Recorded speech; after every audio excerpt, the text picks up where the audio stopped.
Hello, আসসালামু আলাইকুম। কে বলছেন? জি, আমি আবির। গতকাল আপনি রাতে বৃষ্টিতে ভিজছিলেন, ঠিক ওই সময় আপনার একটা ব্যাগ রাস্তায় পড়ে যায়। হ্যাঁ রাইট, আমার ওয়ালেটটা আপনি পেয়েছেন? জি থ্যাংক গড। আচ্ছা, আপনি কি ওয়ালেটটা খুলে দেখেছেন?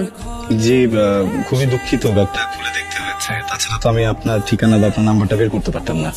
It's okay. আমার কার্ডগুলো সব ঠিক আছে তো? মানে আমার কিন্তু ওখানে ডেবিট কার্ড, ক্রেডিট কার্ড, আমার এনআইডি, এভরিথিং ওয়াজ দেয়ার। কিন্তু টাকাগুলো তো ফেরত দিতে পারবো না।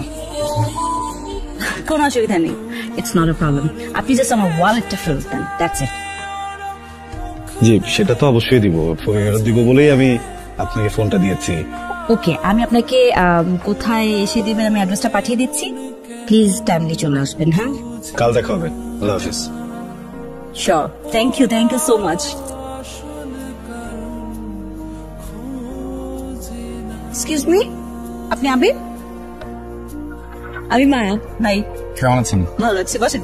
আমি খুবই কিউরিয়াস ছিলাম যে আপনি আসবেন কি আসবেন না। না, আমার মনে হচ্ছে না আসবেন না, তারপর আসলাম আমি দেখার জন্য যে আসলেই আসছেন কিনা। কার্ড, আমার কার্ড গুলো অনেক ইম্পর্টেন্ট। আচ্ছা, এখান থেকে কিন্তু আপনি আমাকে 100 টাকা লোন দিয়েছেন।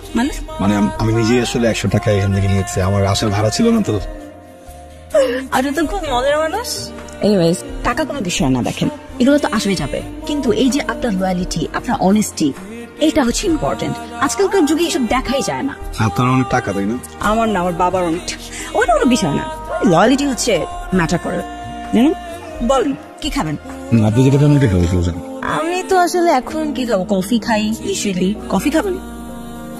ওকে, এক্সকিউজ মি, দুটো ক্যাপুচিনো। আপনার মতো মানে অনেস্ট মানুষ আসলে আজকাল থেকে দেখা খুবই রেয়ার, দেখাই যায় না। আচ্ছা শোনেন, আপনি 100 টাকা রাখেন, এটা বকশিস না, আপনার যাওয়ার ভাড়া। এটা লাগবে না, 100 টাকা দিলাম না। আমি তো অটোতে করে আসছি, আমি অটোতে করে যাবো। 20-40 টাকা আর 60 টাকা এরপরে থাকবে, যেটাতে আমি চাটা সব সমস্যা নেই। এটা তো অনেক হিসাবে। কি করেন আপনি? কিছুই করি না, করি বিদেশে যাওয়া ট্রাই করি, কিন্তু হচ্ছে না। বিদেশ যাবেন কেন? দেশেই তো এখন কত কিছু করা যায়। হ্যাঁ, দেশে তো করা যায়, মানে অপরচুনিটি ওদিকে মনে হলো যে ভালো এই যে না। তা অবশ্য ঠিক। কোথায় যাবেন? কোন country? Canada, Australia? I mean plan করেছেন কিছু দিচ্ছে না? ওইটা না বলি। হ্যাঁ, আম্মা বলেন যে আগে থেকে যদি বলা হয় তাহলে নাকি ওগুলো হয় না। Thank you. আচ্ছা, আপনার নাম্বারটা আমি সেভ করে রেখেছি, কোনো অসুবিধা নেই। And you can call me anytime for anything. কি রে, তোর না এজেন্সিতে যাওয়ার কথা? বিকেলে যাবো না। বিকালে কেন? এখন যা। মা, আমার এত মাথা ব্যথা করতেছে আর রোজ অনেক বাইরে, বিকেলে যাই। নবাব সাহেব আমার, সকালে খেয়ে আপনি বাইরে যান, আবার বিকালে খান। খেতে খেতে সর্বশান্ত করে আমার ঘাড়েই বসে খাচ্ছেন। মা, খাবারের কোটা দিচ্ছ কেন? একদম চুপ, ভাইরও কালতি করবি না। তুই খেতে খেতে না আমি যখন মরবো কবরে বসেও খাস।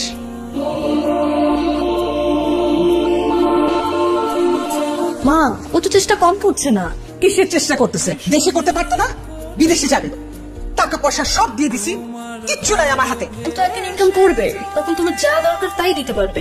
জান্নাত 2 বছর হয়ে গেছে, একটা টাকাও ইনকাম করে নাই। এই ওষুধ আর পানি নিয়ে যা। রাত দেখাই খালি আমার সাথে।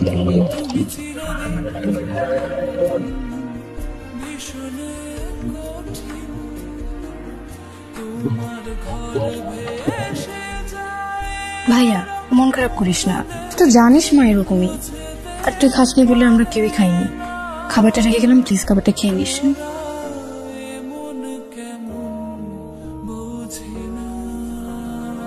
সরি, অনেকক্ষণ দেরি করে ফেললাম। না, ওই বিদেশে যাচ্ছি না, এজেন্সি থেকে ফোন দিছিল, কিছু ফর্মালিটিস ছিল, ওগুলো কমপ্লিট করতে করতে একটু দেরি হয়ে গেছে। আপনি মানুষটাকে যত দেখছি দিন দিন ততই বেশি হচ্ছে। দেখেন, আমার বাইকটা দেখে বা আমার অবস্থান দেখে আমাকে জাজ করবেন না। আমি মানুষটা কিন্তু একদম এরকম না। আপনি কেমন? ভালো প্রশ্ন, বলাটা একটু কঠিন, চেষ্টা করি নাকি। এই শহরে অসংখ্য বসন্ত আছে, কৃষ্ণচূড়ার রঙে পুরো আকাশ ঢেকে যায়, কদম ফোটে, ঝরেও পড়ে, কিন্তু এই পুরো ব্যাপারটার সাথে আমার দূর দূর পর্যন্ত কোনো সম্পর্ক নেই। আমি আছি জীবন যুদ্ধে, বেঁচে থাকাটাই একটা যুদ্ধ, আর কিছু না। জীবনটা তো এমনই, তাই না? আপনাকে একটা কথা বলি, যে আপনি আপনার আপন দেশ ছেড়ে, শহর ছেড়ে, ফ্যামিলিকে ছেড়ে বিদেশ চলে যেতে চাচ্ছেন, এটা কি ঠিক? আমাদের জীবনের চাওয়া পাওয়া গুলো তো ঠুনকো। আমরা শুধু ভেবেই নিতে পারি যে হয়তো ভালো কিছু হবে, আদৌ হবে কিনা তা তো কেউ বলতে পারি না, তাই না? সবই বেঁচে থাকার একটা অসুস্থ প্রতিযোগিতা, তাই না? সবই তো জীবনের অংশ। আর এটা ঠিক বলেছেন, জীবনের একটা অংশ, কিন্তু এক একটা জীবন তো এক এক রকম। যেমন ধরেন দুঃখ আপনার জীবনের একটা অংশ, আমার গোটা জীবনই দুঃখ। বেঁচে থাকার অসুস্থ প্রতিযোগিতা। কি বললেন? বেঁচে থাকার ইচ্ছা কি অসুস্থ প্রতিযোগিতা বলছেন? না না না, আই ডিডন্ট মিন দ্যাট। বেঁচে থাকার আত্মচিৎকার কজনই বা শুনতে পারে বলেন? সরি, আছে না, একটু লেট হয়ে গেল, আমার যেতে হবে। ঠিক আছে, দেখা হবে আবার। চলেন আপনাকে ড্রপ করে দিই। না না, সমস্যা নেই, আমি আমার মতো করে চলে যাচ্ছি। আরে আসেন, অসুবিধা নেই। আসলে ঘেমে আছে তো অনেক, আজকে না উঠি। এসিতে ঘাম শুকিয়ে যাবে, আসেন।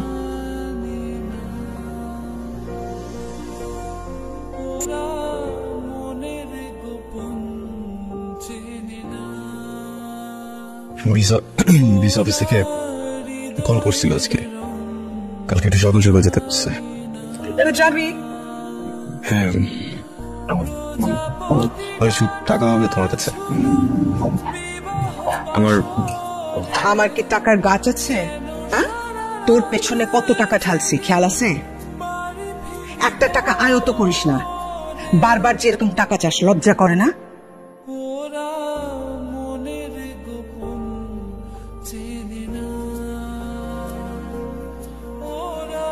টনসিলের ব্যথাটা একটু বেড়ে গেছিল মা, সরি।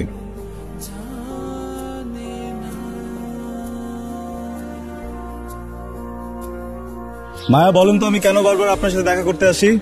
মায়ের পড়েছেন? না, সুখের নেশায়। নিজেকে ধন্য মনে হচ্ছে, খুব ভালো লাগছে শুনে। আপনাকে অনেক অনেক ধন্যবাদ।